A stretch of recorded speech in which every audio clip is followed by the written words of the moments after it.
Students, today I'm going to begin a new chapter from the supplementary text which is included in your term 2 syllabus. The name of the chapter is The Bear Story. Okay, so open your supplementary textbook and open page number 52 of your supplementary textbook.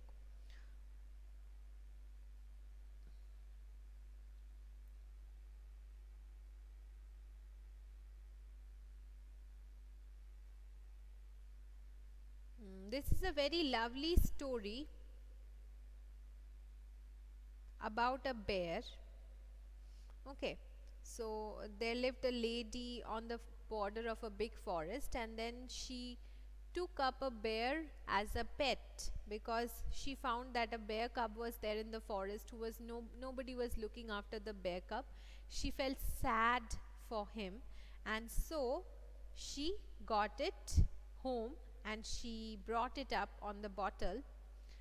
Then after many years the bear grows up, and how he becomes a very amicable bear. Okay, he is not a violent bear in nature.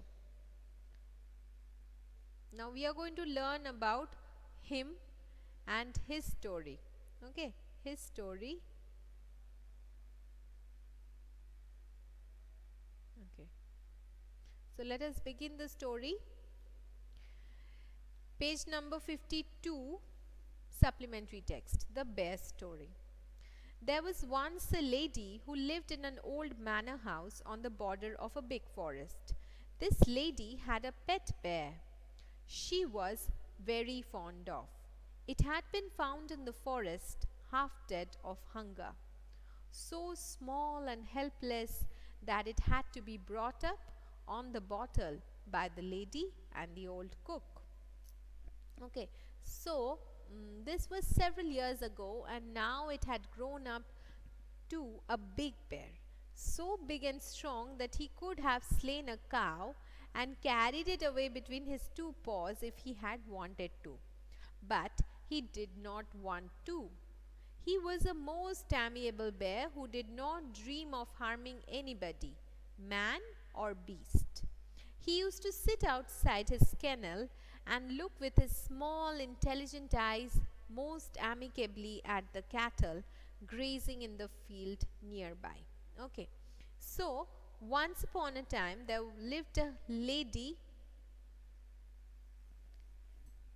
Amiable means lovable, somebody who is not jealous, somebody who is of an amorous nature, of an affectionate nature. Okay, so there was once a lady who lived in an old manor house, one kind of big building, bigger than a bungalow even. Okay, so she lived in a manor house on the border of a big forest. So just near a big forest she lived. Now she had a pet bear which she had found in the forest, half dead of hunger when it was very very small. Maybe somehow he had left his pack, or somehow his parents were separated from the little cub. Nobody was there to look after him, and so she found that cub in the forest, half dead of hunger, so small and helpless that it had to be brought up on the bottle. Brought up on the bottle means when she got it, it was such a tiny bear that the bear couldn't eat even properly. So a feeding bottle with milk has to be given in order to make him eat something. Okay, so bringing up on the bottle means giving food in the form of liquid by using a feeding bottle to an infant. Okay, so this was an infant bear and she used to give him. Then this lady and her old cook, both of them looked after the bear. This was several years ago, but now the bear has grown up quite into a big bear, and he was of such a big size that if he wanted to, he could have killed a cow. Okay, he could have killed a cow and he could have carried the cow between his paws. He was so big and so strong, but he did not like harming anybody. He was a very very lovable kind of bear. He did not feel like harming anybody, man or beast. That means not even humans, not even animals. He did not like to harm anybody. Okay. Then he used to sit outside his kennel. Kennel means the place where the bear used to sleep, or just, the place where he lived inside the manor, and look with his small intelligent eyes most amicably at the grazing cattle grazing in the field nearby. The three shaggy mountain ponies in the stable, so whatever was there, the bear used to look very amicably towards them. Okay, very, with full of affection, eyes full of affection, in a very kind-hearted manner, or in a friendly manner. Amicable actually means friendly. Okay, so he used to look in a friendly manner towards all the other animals who were there, with goodwill, with good intentions. He didn't have any wrong intentions towards them, and so he used to look at them in a very friendly manner. And there were some other pony also over there.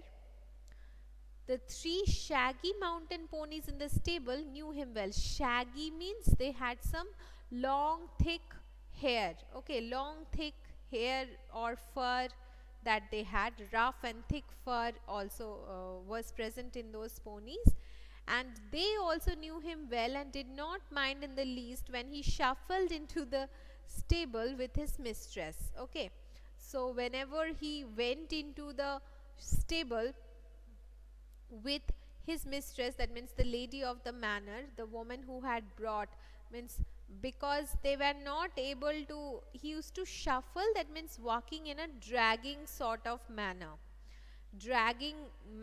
Okay, so shuffle means to walk by dragging one's feet along, or without lifting them fully from the ground, the way the bears will walk. So in that manner, when he walked into the stable with his mistress, with the lady of the manor, none of the ponies mind him. The children used to ride on his back, and had more than once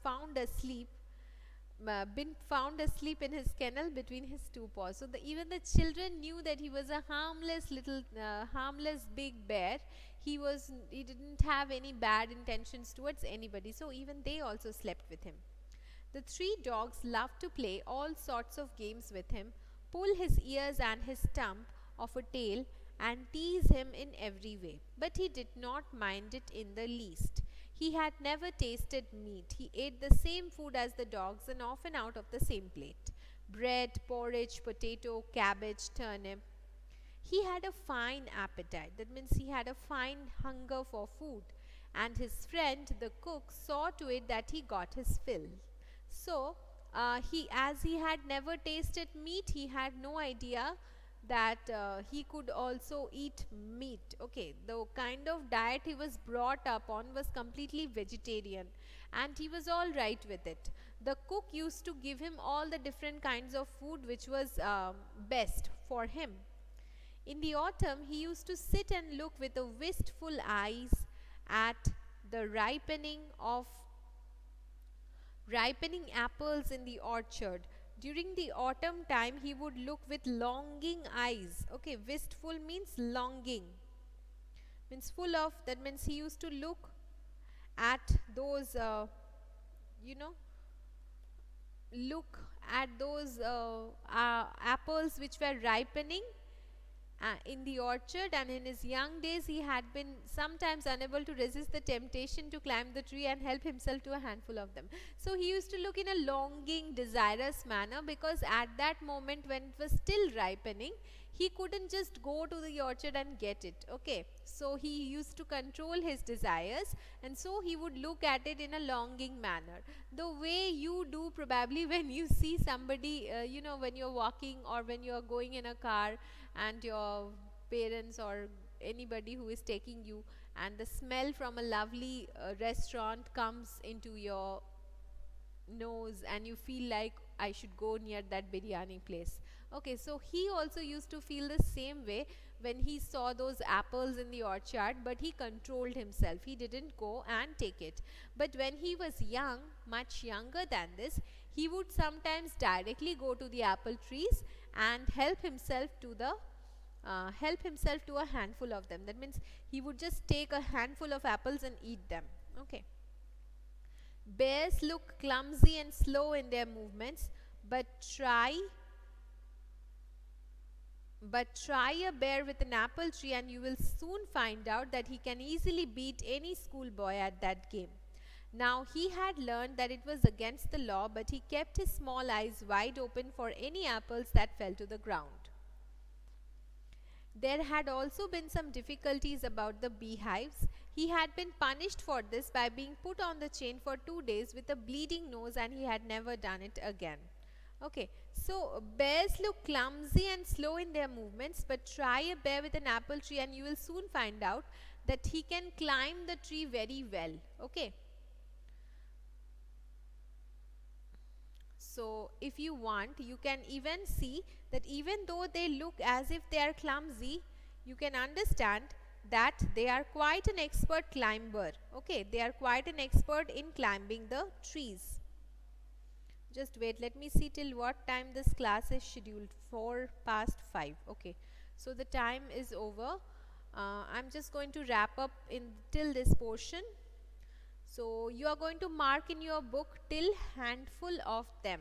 Okay, in page number 53, handful of them, that is apples. Till this point we have done today in the lesson. Okay students, read properly, study properly. Bye. And do write your name and present attendance in the chat box. Okay, we are going to continue with the story on our next class. Bye students.